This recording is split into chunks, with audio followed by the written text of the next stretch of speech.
बातमी आहे साताऱ्यातून। साताऱ्याच्या माची पेठेमध्ये शोभेच्या दारूचा स्फोट झाला। यामध्ये एकाचा मृत्यू झालाय। या भागात शोभेच्या दारूचा मोठा साठा ठेवण्यात आला होता। हा स्फोट इतका भयानक होता की सुमारे 1 किलोमीटरपर्यंतच्या परिसरात याचा धक्का जाणवला। या स्फोटामुळे बिल्डिंग आणि घरांच्या काचाही तुटल्या, तसंच पत्रेही उडाले। यामध्ये एकाचा मृत्यू झालाय तर एक जण गंभीर जखमी आहे। सुरुवातीला कंप्रेसरचा स्फोट झाल्याची माहिती मिळाली होती, मात्र हा स्फोट कंप्रेसरचा नसून शोभेच्या दारूचा असल्याचं समोर आलंय। याबाबतचा आढावा घेतलाय आमचे प्रतिनिधी सुजित आंबेकर यांनी।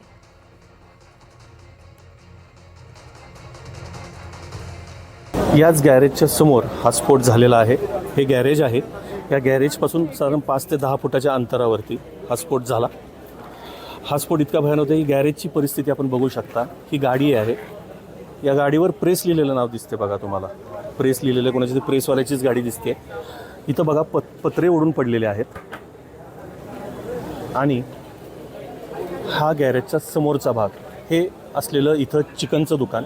या चिकनच्या दुकानामध्ये हा स्फोट झाला आणि जे समोर दिसतं आहेत ही कुठली तरी पावडर आहे। ही पावडर आता बॉम्ब स्क्वॉड पथक असेल किंवा इन्व्हेस्टिगेशनची जी टीम आहे, ATSची टीम आहे, यांनी हे सगळे नमुने घेतलेले आहेत। त्यांचं आता काम चालू झालेलं आहे। थोडंसं मी जिथं ही घटना घडली ही तुम्हाला मी फिरून दाखवीन की हा प्रकार कसा कसा घडला ते। या चिकनच्या दुकानामध्ये भयानक असा हा प्रकार घडलेला आहे। आता पोलिसांसमोर नेमकं आव्हान म्हणजे ATS समोर असेल, बॉम्ब स्क्वॉड समोर आव्हान ही फार मोठं आहे की नेमका हा स्फोट कशासाठी घडला, कशामुळं घडला, कुठला पदार्थ होता ज्याच्यामुळे एवढी मोठा स्फोट घडला। एका व्यक्तीचा जीव गेला। त्या व्यक्तीचा जीव साधासुद्धा गेला नाही तर साधारण तो व्यक्ती 10 ते 20 फूट उडाला गेला आणि त्याच्या शरीराला फार मोठी इजा झाली। त्याच्यावर 1-2 जण जखमी झालेले आहेत।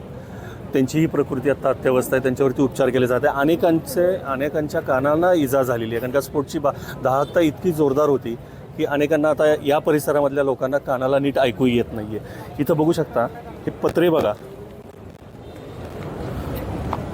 हे सगळे या दुकानाचे पत्रे आहेत आणि दुकानाच्या पत्रे तसेच काचा, या घराच्या काचा नेमक्या खाली पडलेल्या आहेत।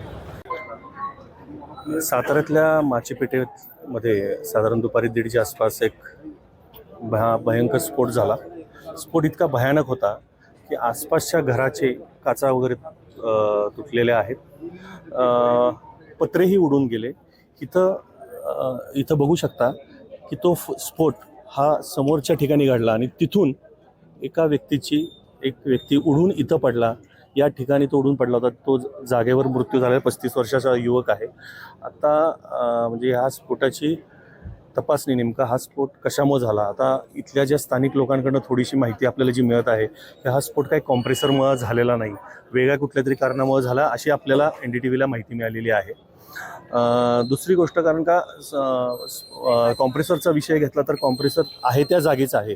त्याच्यामुळं नेमका हा स्फोट कशामुळे झाला, कुठला पदार्थ होता ज्याच्यामुळं एवढा मोठा स्फोट घडू शकला आणि पत्रे एवढे लांब उडाले, घरांच्या काचा तुटल्या, हे सगळे असा इन्व्हेस्टिगेशनचे प्रकार आहेत।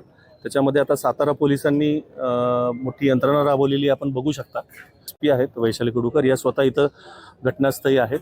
सातारचे जे गुन्हे अन्वेषण विभाग LCB असेल, तसंच स्थानिक गुन्हे अन्वेषण शाखा असेल, याचे सर्व कर्मचारी आत्ता या ठिकाणी उपस्थित आहेत आणि हा जो स्फोट कशामुळे झाला, काय झाला याची बारकाईने तपासणी केली जात आहे। आसपासची जी लोकं आहेत त्यांच्याकडनंही विचारपूस केली जात आहे की नेमका हा स्फोट कशामुळे झाला असेल, काय झाला असेल, यामागचं नेमकं कारण काय असेल, याची सगळी आता तपासणी सातारा पोलीस दलामार्फत केली जात आहे।